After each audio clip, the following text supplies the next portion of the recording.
کربلا سرکار سید الشہداء حضرت امام حسین علیہ السلام اور اصحاب وفا کی قربانیوں کی یاد میں مجالس کے انعقاد کی تیاریاں مکمل کر لی گئی ہیں۔ راجدھانی بھوپال کے 42 مقامات پر مجالس کے انعقاد کے ساتھ مدھیہ پردیش کے 52 اضلاع کے 368 مقامات پر مجالس کا انعقاد کر کے کربلا کے شہیدوں کو نہ صرف یاد کیا جائے گا بلکہ سرکار سید الشہداء حضرت امام حسین علیہ السلام کی تعلیمات پر عمل کرنے کی تلقین بھی کی جائے گی۔ 1400 سال قبل کربلا کے میدان سے حضرت امام حسین علیہ السلام نے شریعت اور انسانیت کی بقا کے لیے جو قربانی دی تھی، اس کی معنویت اور تیاریوں کو لے کر ہمارے نمائندے مہتاب عالم نے ممتاز عالم دین مولانا ڈاکٹر رضی الحسن حیدری سے خاص بات چیت کی۔ شہدائے کربلا کے پیغام کو عالم انسانیت تک پہنچانے کے لیے ہر سال کی طرح اس سال بھی مدھیہ پردیش میں تیاری کی گئی ہے۔ 2 سال سے کووڈ کا معاملہ تھا، وہ تیاری نہیں تھی، لیکن اس بار کووڈ کا معاملہ نہیں ہے۔ کیا خاص تیاریاں ہیں، پیغام کس طرح سے پہنچایا جائے گا، اس پر بات چیت کرنے کے لیے ممتاز عالم دین مولانا ڈاکٹر رضی الحسن حیدری صاحب ہمارے ساتھ موجود۔ ان سے جاتے ہیں پیغام کو لے کر کیا خاص تیاریاں کی گئی ہیں اور کب سے مجلس شروع ہوگی؟ بسم اللہ الرحمن الرحیم۔ حاضرین محترم، السلام علیکم ورحمۃ اللہ وبرکاتہ۔ جیسا کہ سبھی لوگوں کو پتہ ہے کہ محرم کا مہینہ آنے سے پہلے ہی سارے امام باڑوں میں، امام بارگاہوں میں، عزا خانوں میں محرم کی تیاری شروع ہو جاتی ہے، عزا خانے سجا دیے جاتے ہیں، اور یہ اس لیے ہوتے ہیں کہ 10 دن تک مسلسل ہر عزا خانے میں مجالس محرم کو لے کر کے کربلا کے شہداء کا بیان کیا جاتا ہے۔ اور اس سال چونکہ 2 سال کے بعد ہو رہا ہے تو اس سال تو کچھ زیادہ ہی لوگوں میں اس چیز کو لے کر کے جذبہ ہے کہ 2 سال تک ہم اس طریقے سے عزاداری نہیں کر سکے تھے جیسے کہ ہم ہندوستان میں ہر سال کرتے چلے آ رہے تھے، کیونکہ ہمیں ہندوستانی حکومت کے تمام قوانین کو بھی فالو کرنا تھا، ماننا تھا۔ اس سال سب ساری چیزوں کی آزادی ہے، تو اللہ کا شکر ہے کہ کووڈ جیسے منحوس چیز جو تھی وہ ختم تو نہیں ہوئی ہے، لیکن اتنی کم ہو گئی ہے کہ ہم آزادی کے ساتھ اپنے سارے پروگرام، چاہے مذہبی ہوں، چاہے سماجی ہوں، چاہے دنیاوی ہوں، سارے پروگرام کرتے ہیں۔ تو اسی مذہبی پروگرام میں کو لے کر کے یہ ایام اعضا یعنی محرم کا سلسلہ ہوتا ہے۔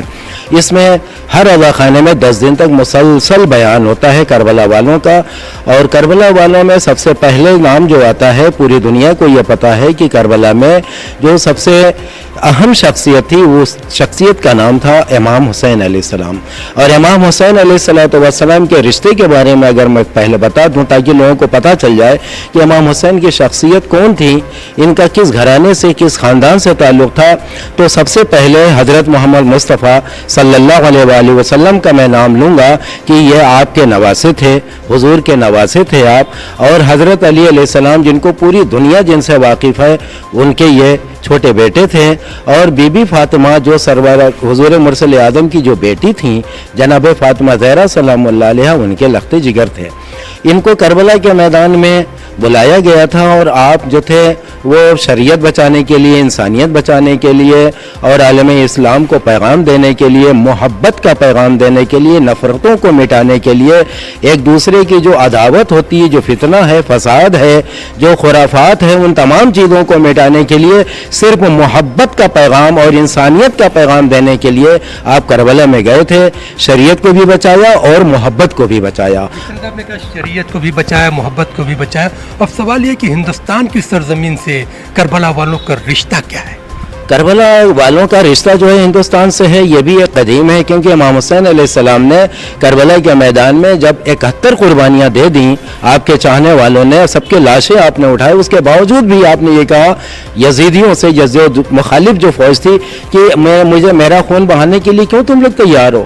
بھائی میرا راستہ چھوڑ دو، میں ہندوستان چلا جاؤں۔ ہند عربی میں ہند کہا جاتا ہے، ہند کے معنی ہوتے ہیں ہندوستان، یعنی بھارت، یعنی انڈیا۔ تو ہندوستان سے امام حسین کو کچھ اتنا گہرا تعلق تھا کہ وہ ہندوستان آنا چاہتے تھے، ورنہ پوری دنیا اتنی بڑی ہے، بڑے بڑے ممالک ہیں، کہیں بھی جاتے فیسلٹیز ان کو ملتی، یہاں آتے ہیں، لیکن انہوں نے کہا نہیں، ہم تو کہیں نہیں جانے دیں گے، اور 3 دن کا بھوکا پیاسا رکھ کے ان کو بھی قتل کر دیا۔ دیکھتے ہیں کہ راجدھانی بھوپال کی بات کریں تو یہاں پر تمام بارگاہ میں، امام باروں میں جو ہے تیاریاں مکمل کر لی گئی ہے۔ بس انتظار اس بات کا ہے کہ چاند دکھائی دیتا ہے، فوراً مجلس شروع ہو جائے گی، تاکہ شہدائے کربلا نے جو اپنا پیغام جو دنیا کو، عالم انسانیت کو دیا ہے، اس کی یاد کو تازہ کیا جا سکے، اور عالم انسانیت کو یہ بتایا جا سکے کہ محبت اور اخوت کا پیغام کیا ہے۔ کیمرہ مین اجے تور کے ساتھ مہتاب عالم، نیوز 18 اردو، بھوپال۔ چلیے یہاں پر رکیں گے فی الحال چھوٹے سے بریک کے لیے۔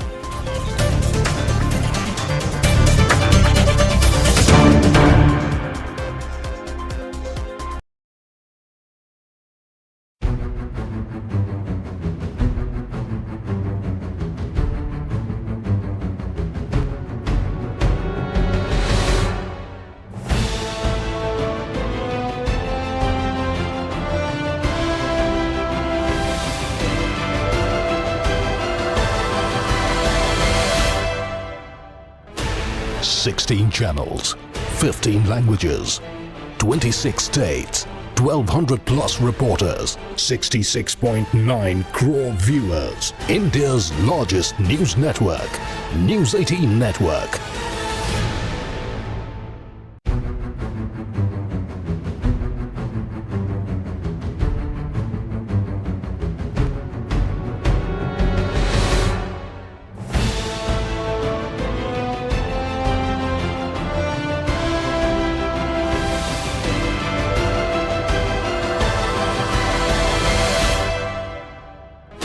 Sixteen channels, 15 languages, 26 states, 1200 plus reporters, 66.9 crore viewers. India's largest news network, News 18 Network.